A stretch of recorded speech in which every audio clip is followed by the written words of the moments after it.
She was the tough girl from the Bronx who stole every scene on The Facts of Life. Then, somewhere between the '80s spotlight and today, Nancy McKeon just vanished from the headlines. Fans have been asking why for years. Was it heartbreak? Burnout? Or something she was hiding on purpose? Stick with me, because Joe Polniaksek's real story is quieter, messier, and way more interesting than anyone expects. Before she was a household name, Nancy McKeon was just a toddler modeling baby clothes for a Sears catalog.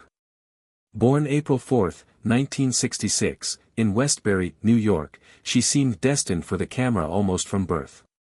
But here's the twist nobody talks about. She wasn't discovered for being the prettiest kid in the room. She was discovered because she could cry on command. A casting director saw her turn on the waterworks in a Hallmark commercial, and that one moment changed her entire life.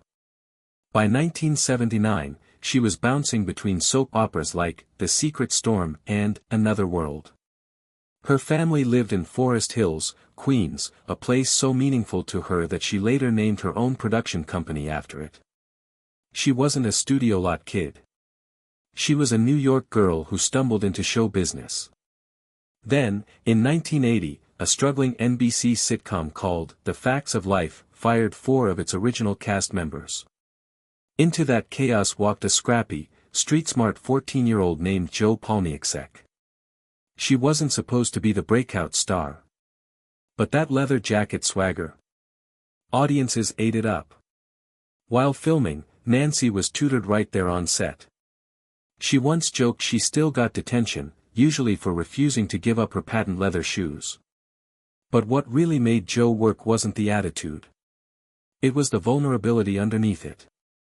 A tough girl who clearly cared, who got hurt, who softened around people she trusted.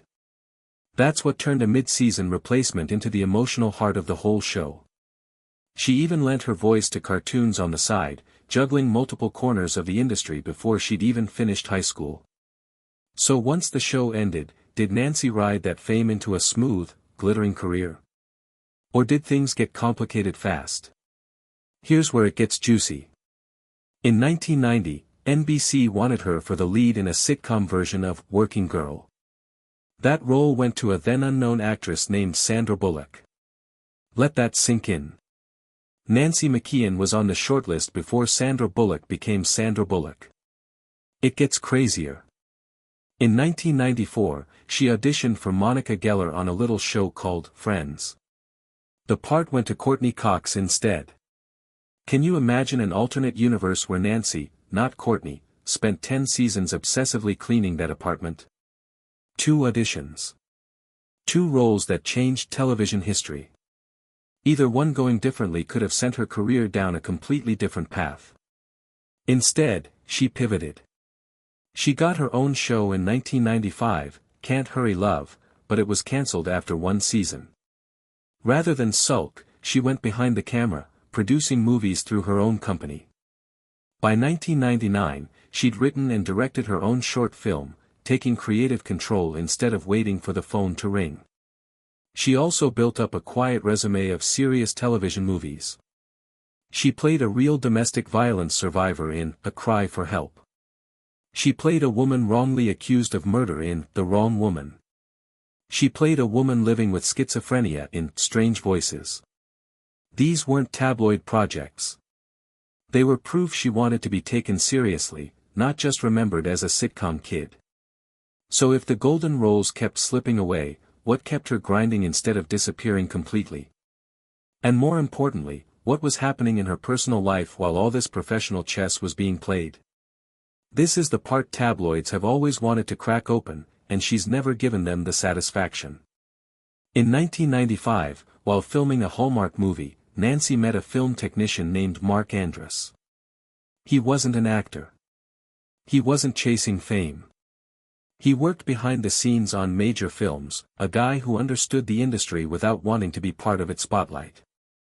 They dated for 8 years. 8 years, with barely a whisper of tabloid coverage. No dramatic breakups, no staged photos, nothing. Then in June 2003, they got married in a wedding so small only 20 guests were invited. 20. For a former 80s icon, that's almost unheard of. They went on to have 2 daughters. And by most accounts, they built a life deliberately outside the Hollywood machine. Details about Mark himself remain scarce. He's avoided nearly every spotlight opportunity that comes with marrying a famous actress. No tell-all interviews, no reality show cameos. Some reports even suggest the family moved toward Texas, trading the churn of Los Angeles for a slower pace of life. It's not hard to understand why privacy became non-negotiable for Nancy specifically. She spent her entire adolescence tutored on a soundstage, cameras documenting nearly every visible moment of her teenage years. That's not a normal childhood by any measure. And she came up in an era that offered young stars almost zero protection from public pressure.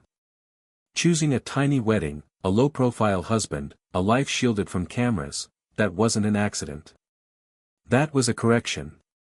Built by someone who knew exactly what she didn't want to repeat. So why would someone who spent her whole childhood as a famous face choose to disappear the moment she had control over her own story? And could that be exactly why fans are so stunned by what she looks like, and what she's doing, today? Here's the thing, she never actually stopped working. She just stopped chasing headlines. From 2001 to 2004, she starred in the Lifetime police drama, The Division, and in a strange blur of fiction and reality, the writers wrote her real-life pregnancy directly into the final season. It became her longest-running role after Joe Polniaczek, proof she could anchor serious drama, not just comedy. Then, from 2009 to 2010, she popped up on Disney Channel's Sunny with a Chance, playing Demi Lovato's mom. An entire generation of kids grew up watching Nancy McKeon with no idea they were looking at an 80s legend. In 2018, she resurfaced again, competing on Dancing with the Stars, paired with 2-time champion Val Schmirkovsky. She was eliminated in week 3, placing 11th, but she reportedly took it in stride, just happy for the experience. For a woman who'd spent decades avoiding the spotlight, simply being back in it seemed to be the reward itself. But here's the real bombshell fans are only just catching up to. Nancy made her stage debut in a play called Pen Pals, which premiered at New Jersey Repertory Theater before moving off-Broadway. She reminisced about how Facts of Life was filmed in front of a live audience too, drawing a line between the nerves of sitcom tapings decades earlier and the thrill of theater with no safety net. She reportedly said it took over 50 years to finally check that dream off her list. So if she's been quietly working this whole time, why does it feel like the internet only just remembered she exists? And what does she actually look like now, 4 decades after Eastland School? On April 4th this year, Nancy turned 60, and suddenly her name was everywhere again. Fellow 80s star Carey Michelson posted a nostalgic birthday tribute, and it wasn't just the tribute that got people talking. It was photos of Nancy herself, taken at an after-party in New York, looking remarkably close to her days playing Jo at Eastland School decades earlier. Commenters flooded in, stunned that a woman entering her 7th decade could look so much like the tomboy troublemaker from Saturday morning reruns. And she isn't the only one from that cast still thriving. Lisa Whelchel is reportedly enjoying life as a grandmother.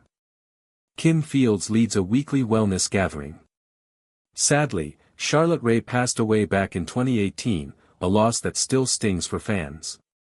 And Mindy Cohn has kept acting too, reportedly working alongside Carol Burnett in recent years. What's striking is how differently each woman chose to handle the second half of her life. Some leaned into grandmotherhood. Some into wellness. Nancy, by most accounts, leaned into privacy, theater, and motherhood in roughly equal measure. So is this 60th birthday moment the end of her story, or just the beginning of a new chapter? What makes Nancy McKeon's story so compelling isn't scandal. It's the total absence of one. No messy divorce. No rehab headlines. No decades-long feud playing out on talk shows. Instead, there's a woman whose home life is so private that even entertainment reporters admit they barely know anything about her husband beyond his job title. Mark Andrus reportedly avoids interviews and social media entirely, letting Nancy be the public face of the family while he handles the everyday work of parenting, away from cameras. It's a setup that looks almost intentionally designed to protect their two daughters from the scrutiny Nancy herself grew up under as a child star. And that might be the biggest reveal of all. Nancy spent her entire adolescence performing in front of millions, tutored between takes, literally growing up inside a television studio.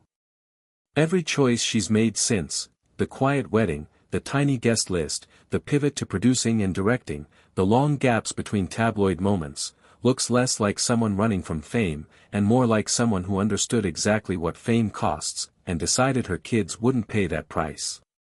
It's impossible to talk about Nancy McKeon at 60 without comparing her to the other kind of child star story, the cautionary tale. For everyone who built a stable adult life, there are a dozen headlines about former child stars who spiraled into meltdowns or scandal. Nancy simply refuses to fit that mold. No lawsuits. No arrests. No public feuds with old co-stars.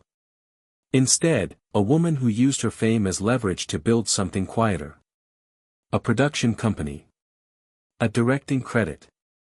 A stable marriage. 2 kids largely shielded from the cameras that once followed her everywhere.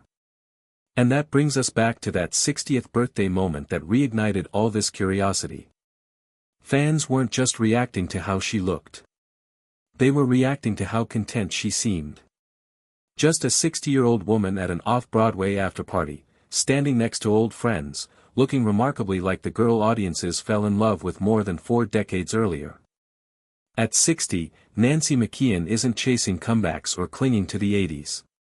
She's writing, producing, occasionally stepping on stage, and raising a family mostly out of the public eye, entirely on her own terms.